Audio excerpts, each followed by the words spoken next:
Good morning, true crime friends. How y'all doing?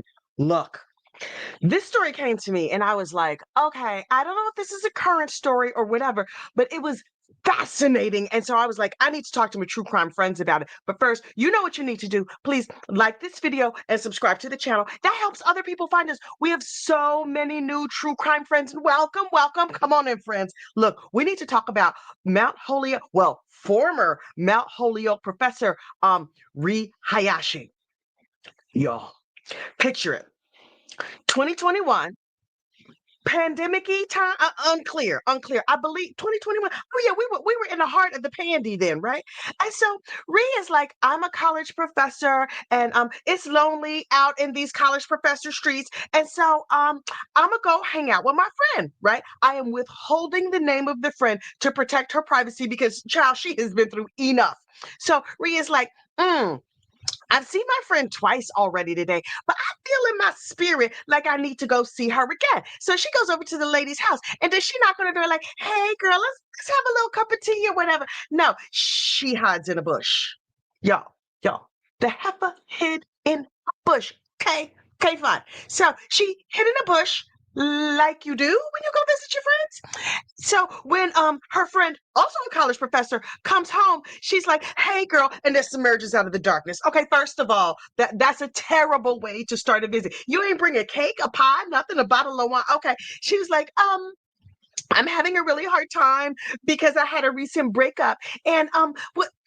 I would like to come in and talk about my feelings. Her friend, being a decent, kind senior citizen, her friend was a senior citizen. I mean, not senior, she was over the age of 60, and that's relevant in just a minute. So, her friend was like, "Of course, I am a kind and loving individual. Come on into the house, and we're gonna have a full conversation about what's going on."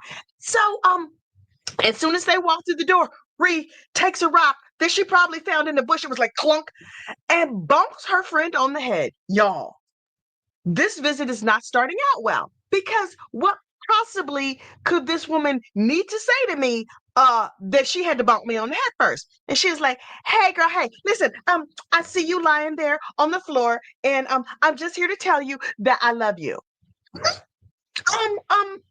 Ree, unclear if you know how love works, but that's not it. That's not it at all. And so she bonks her on the head, and then it's just like, I don't know what the lady on the floor said, but she was a smart cookie. It did say in the court documents that she's like, "Well, I love you too. Please don't bonk me no more." Right. And so Ria's like, "But I love you a real lot. So much so that I might need to take you off this mortal coil. This is the wrong kind of lovery that you know what you're not gonna get? Another invitation. You ain't show up with a bottle of wine. You ain't show up with a cake, a pie. Heifer, you showed up with a rock. The manners of this entire situation are terrible. I guarantee you this lady never had her pinkies out in her life. And she was poorly raised, if you ask me.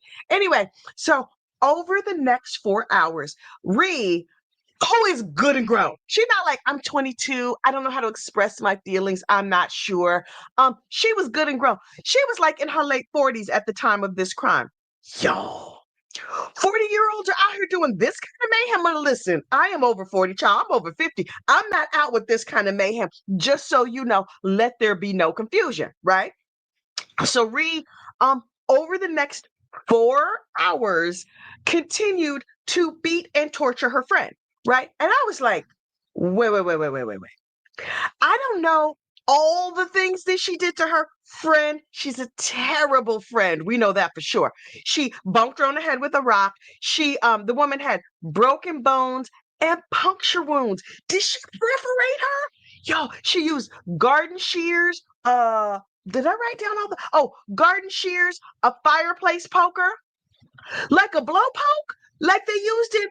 What's that show where the dude unfortunately unalived his wife and blamed it on an owl? Justice for owls. She used a blow poke, she used garden shears, and she used a rock. I'm not sure if that meant this was a premeditated crime or if she was just crafty. Like, so the assailant, Miss Reed, is an artist. Ma'am, this is the worst performance art piece I have ever seen or heard of in my entire life.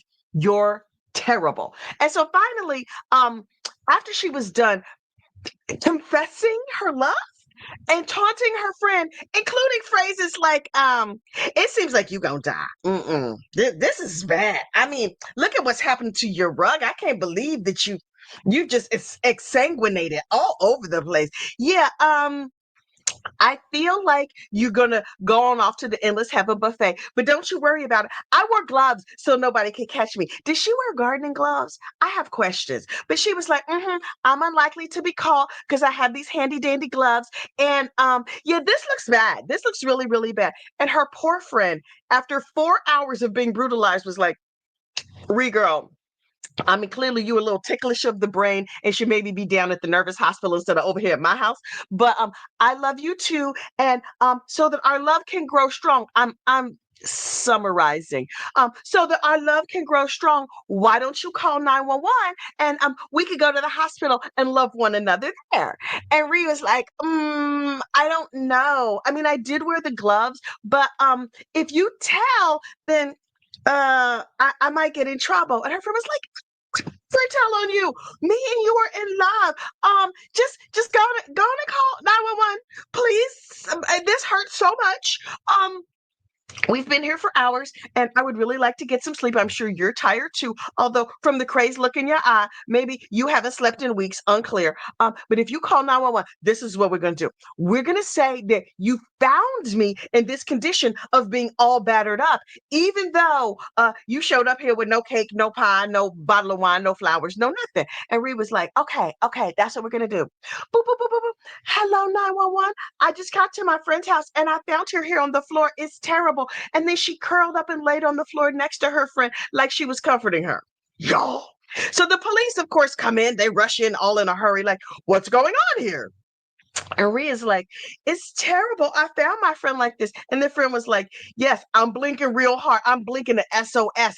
While I was laying here, I learned Morse code. It's like one double blink, three blinks real hard. I don't know how Morse code works. I just made that part up. But she was just like, yeah, I don't know who attacked me. Please take me to the hospital and get me away from crazy. And so they were like, okay, ma'am. They call the ambulance or whatever. They take her to the hospital. And Ree was probably sitting there like, oh, can I ride in the ambulance with her? I don't know if she rode or not, but I'm just like, So finally, when they get the victim to the hospital, they were like, okay, do you remember everything? And she's like, that was crazy. She broke into my house. She didn't even bring a pound cake or nothing. And then she assaulted me with a bunch of different implements. I think my leg is broken. I think my arm is broken. I got puncture wounds all over. I am mentally anguished. This is my coworker. Y'all, this is beyond reporting into human resources. Listen, if you love a coworker, which happens periodically and from time to time, there's nothing wrong with loving a coworker. You are permitted to love your coworkers. You know what you're not permitted to do? Break and enter, hit them with rocks or fireplace pokers or gardening shears. Yes, she used gardening shears as well. This lady is out of her mind. You're not supposed to do that. So, just to regroup so that you fully understand, if you love someone, a card is nice, a cake is nice. But here's the thing, if they say no, if they don't love you back, which they might not, what you're supposed to do is say, I'm very sorry to have bothered you and go on with your day. What you're not supposed to do is commit a B&E and an assault and battery. A B&E is a break and enter for those who don't know, like all the fancy police terms. I learned that off like Hawaii Five-O or some other TV show from the 70s and 80s. Anyway, so they're like, hey, Ree girl, how you doing? Listen, the cops are like, wait. The heifer sitting in the waiting room. She's the one who tried to unfortunately unalive you. And the victim was like, she's my coworker down to Mount Holyoke College. She's an artist, and maybe she was trying to express herself artistically. I would have preferred a painting to these rocks upside the head and stuff. And so the cops were like, right. We could see how like a painting you could hang in your house, but this rock upside the head, that was not good for you. Hang on. I don't talk my throat dry. Hang on. So the cops arrest Reed. And she's like, in my defense, oops. And so she did the only thing she could do. Well, the only thing she could have done was left this lady alone and minded her own doggone business. But she's like, I'm gonna need a lawyer. Boop, boop, boop, boop. Hello, defense attorney Tom Kokonowski. She called our friend Coco. Tom Kokonowski, who was also the lawyer for Brian Camp. Now, listen, we know Brian Camp was very, very innocent and was just defending himself. This Rie Hachiyanagi, I'm gonna mess up her name. Haya, I mean, feel a lot of pressure to get her name right when she's a terrible human being. So, we just gonna call her Rie because I'm not good with pronunciation. So anyway, she called Coco, and Coco was like, "Girl, you did what?" I mean, I'm summarizing. That's probably not exactly what he said. He probably was very professional and was like, "Okay, I will help you do less time, crazy lady. And you in big, big trouble, and you gonna go to the big house for a long time for what you did, but I'm gonna do my best. But first, I'm gonna need you to pay my fee like a smart lawyer would, because clearly she not gonna have no job. Now, at the time of the crime, Mount Holyoke came out and was like, "Hey, general public, listen, we would just like y'all to know most of our professors have all of their faculties fully intact. This lady was crazy, and on hiring her, we would like to officially say, oops. We didn't know. We didn't know. She made beautiful art. She's been a lovely art professor here for a while. Was she tenured? I mean, because this is gonna mess up her tenure real bad. And initially they were like, we have suspended her for now until we investigate her craziness. I mean, the charges against her. But after we conduct a full investigation, then we will let you know what happened. And then behind the scenes, they were like, how quickly can we find this happen? Because this is crazy. Take all her art down. We don't, She was like, the professor was like, agreed, was like, art is life, ma'am. You are about that unalive situation. You over here trying to usher people off to the endless heaven. But they listen, if you love somebody this hard, like this hard, I love my husband. I love my children. I love my family. I love my dogs. I love some of my coworkers. But this is not how you're supposed to do that. You're just supposed to be like, here's a nice Christmas card. She was an artist. She could have made a whole homemade Christmas card. Oh, what you should also know, this crime took place on Christmas Eve. What a terrible, terrible Christmas gift. This is the worst Christmas gift I have ever heard of. Merry Christmas. I love you. Please accept this rock upside your head. This not even painted and decorated. Was it decorated? Unclear. They ain't saying none of the reporting. So I cannot comment on that. Anyway, so the nice professor lady goes, I hope they like gave her time off to heal or whatever. The college was like, we are going to provide therapy to everybody associated with this entire situation. We're real super sorry. Did they get Ree some help too? Well, you know how they helped her? They fired her behind.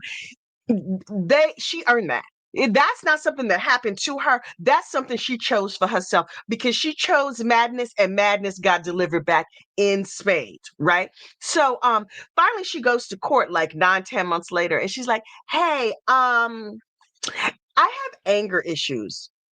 Really? You don't say, ma'am. You have anger issues. In other news, water is wet. Girl. She's like, I have anger issues and I've been working on them. And I don't have any other crimes against me except for that one time I tried to unfortunately unalive that woman by breaking into her house and torturing her for hours while professing my love. And then after my victim finally convinced me to call 911, I acted like I ain't do it. And that, other than that little snafu, I have a very, very clean criminal history. And I was like, oh, look. So she was like, okay, I think that I would like to go to jail for like 3 to 5 years. That will help me learn my lesson. And the court was like, okay. The district attorney was like, lock this heifer up for the max. 10 to 12 years. That's what she deserves. Also, some ticklish brain treatment. Also, she has to be on probation for a bunch of years. And the judge was like, 3 years, 3 to 5 versus 10 to 12. How will I ever decide? I'm going to need a minute to go sit in the back room and sip my coffee and keep a wary eye out on my coworkers to make sure they're not looking at me crazy. And then I'll come back and let you know. And then the judge came back and was like, okay, hear ye. Everybody gather around. Lady of the ticklish brain, please stand back a little bit because I don't even want you standing that close to me. And sentenced her to 10 to 12 years. That seems fair. Honestly, I think the judge should have upward departed. Like, we're going to send you to 20 years because you can't just break in somebody's house. Oh, wait. Ree pled guilty.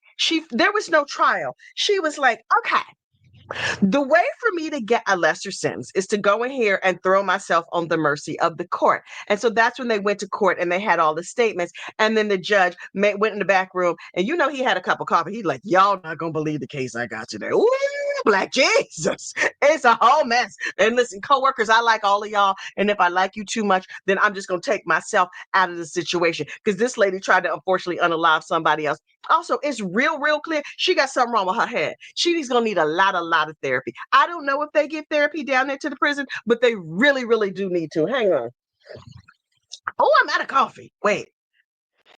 Thank goodness I have a backup coffee. Anyway, so I'm double fisting it this morning. Sometimes you gotta do what you gotta do. Anyway, so she threw herself on the mercy of the court and pled guilty, and he sentenced her to 10 to 12 years. And she reportedly has been a model prisoner. Okay, good for her. Did that lady? I would have had to move out of that house. Meanwhile, the victim, who is over 60 years old, can you imagine? You live 60 years plus of your life in peace and tranquility, and here come this heifer talking about, "I love you, clonk." No. Rie Hayashi is a terrible human being. Okay, I can't say she's a terrible human being. She has ways likened unto that of a terrible human being. And she has earned her little stay in jail, where I hope she is getting the rest and the healing and the ticklish brain therapy that she clearly, deeply needs. We're going to see what happens. I just looked her up. Now, this case happened in 2021.